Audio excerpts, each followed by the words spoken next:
In our previous lecture, we have learned about the bitwise operator. In this lecture, we are continue our topic with relational operator, types of relational operator. Relational operators are the operators which are used to manipulate the operands. Operands are also known as data. जो relational operator होते हैं वो आपके manipulation के लिए काम आते हैं data का. तो मैनिपुलेशन का मतलब होता है कि हेर फेर करना डेटा का, यानी कि कुछ greater, smaller, equal, not equal to, plus minus, ये बहुत सारे ऑपरेटर्स यूज होते हैं सी लैंग्वेज के अंदर.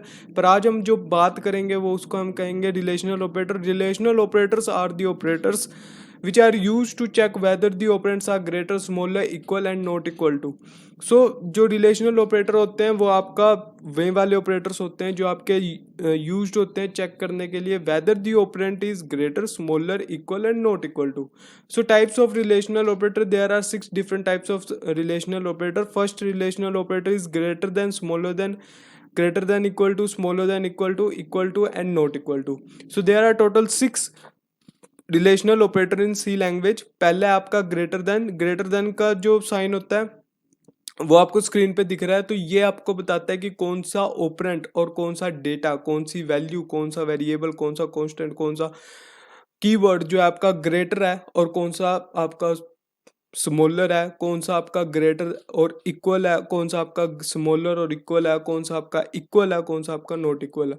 तो ये सारी की सारी चीज़ें आपकी रिलेशनल ऑपरेटर्स के ऊपर होती हैं.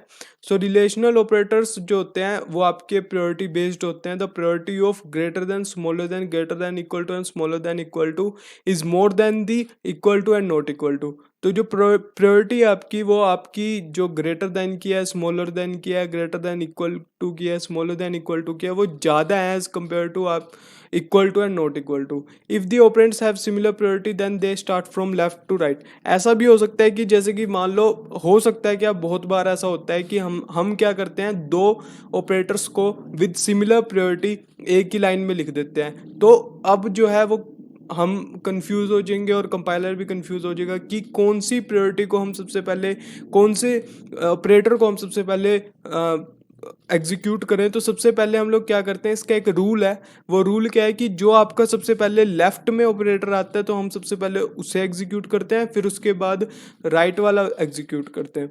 तो ये जो आपका है ये आपका हर एक ऑपरेटर के अंदर यूज होता है, फॉर्मूला है, ये एक रूल है कि सबसे पहले हम लोग उन ऑपरेटर्स को एग्जीक्यूट करते हैं जिनकी प्रायोरिटी हाई होती है. और फिर अगर जो प्रायोरिटी हाई वाला तो हम एग्जीक्यूट करते ही हैं. और ऐसा भी होता है कि हाई वाली एग्जीक्यूशन के अंदर बहुत सारे ऐसे होते हैं जिनकी सिमिलर होती है प्रायोरिटी, जिनकी जैसे कि इस वाली रिलेशनल ऑपरेटर के अंदर greater than, smaller than, greater than, equal to, smaller than, equal to की प्रायोरिटी सेम है.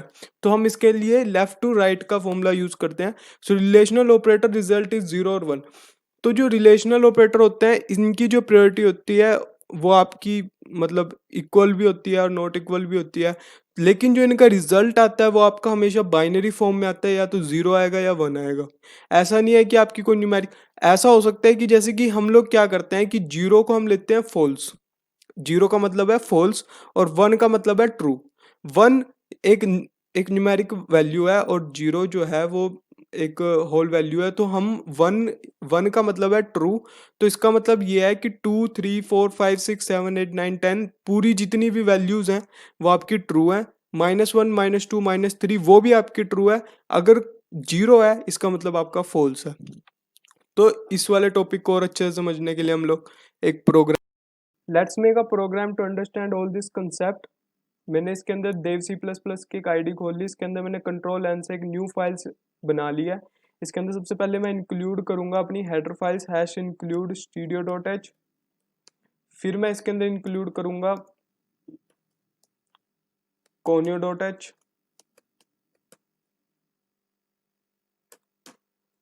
Now main function is void main, अब bracket open, int a is equal to 5 greater than 4. मेरे हिसाब से इसकी value आनी चाहिए ट्रू. ट्रू का मतलब है यानी कि इसके अंदर कंपाइलर के अंदर शो होना चाहिए कि इसकी वैल्यू ट्रू है. तो 1 आना चाहिए. और ये मुझे पता है कि इसकी वैल्यू ट्रू है, पर जब तक मैं इसको एग्जीक्यूट नहीं करूंगा तब तक कंपाइलर को पता नहीं चलेगा। जब कंपाइलर को ये पता चलेगा कि इसकी वैल्यू ट्रू है तो उसकी आउटपुट 1 आनी चाहिए। तो मैं अब इसके अंदर प्रिंट एफ फंक्शन लगाऊंगा। प्रिंट एफ फंक्शन जो है आपका प्रिंट करा देगा उसकी वैल्यू को जो कंपाइलर बताएगा। तो मैंने क्या किया यहाँ पे %d का यूज किया। %d आपकी वैल्यू प्रिंट करवा देगा। और यहाँ पे गेट ch का एक फंक्शन यूज कर लिया ताकि स्क्रीन होल्ड, और मैंने इसको सेव कर दिया। और सेव करने के बाद मैंने इसके एक्सटेंशन चेंज कर दी .c से। और इसका अब मैं करूंगा इसको execute and compile and run. तो इसकी वैल्यू 1 आई है। इसका मतलब क्या है? इसका मतलब बिल्कुल क्लियर है कि 5 जो है वो ग्रेटर देन 4 है। अब अगर जो मैं इसकी वैल्यू चेंज कर दूं और इसके अंदर मैं लिख दूं 4 इज ग्रेटर देन 5, और इसकी वैल्यू ऑफ कोर्स इसकी वैल्यू जो है 0 आनी चाहिए क्योंकि ये चीज फॉल्स है आपकी। जो यही इनका यूज होता है सी लैंग्वेज के अंदर, और बहुत सारी लैंग्वेजेस के अंदर रिलेशनल ऑपरेटर का यूज होता है ताकि हम लोग ये फाइंड कर सके किसकी वैल्यू किसके इक्वल है, किससे स्मॉलर है। तो अगर जो मैं इसके अंदर लगाऊं greater than and equal to उसका साइन, तो मैं इसको अब सेव करके इसके अंदर एग्जीक्यूट करता हूँ। तो इसकी वैल्यू आपकी आ रही है 1, यानी कि इसकी वैल्यू ट्रू है। मैं चाहूँ तो जितनी मर्जी वैल्यू बड़ी वैल्यू डाल सकता हूँ, क्योंकि इससे क्या होएगा आपको ये पता चल जाएगा कि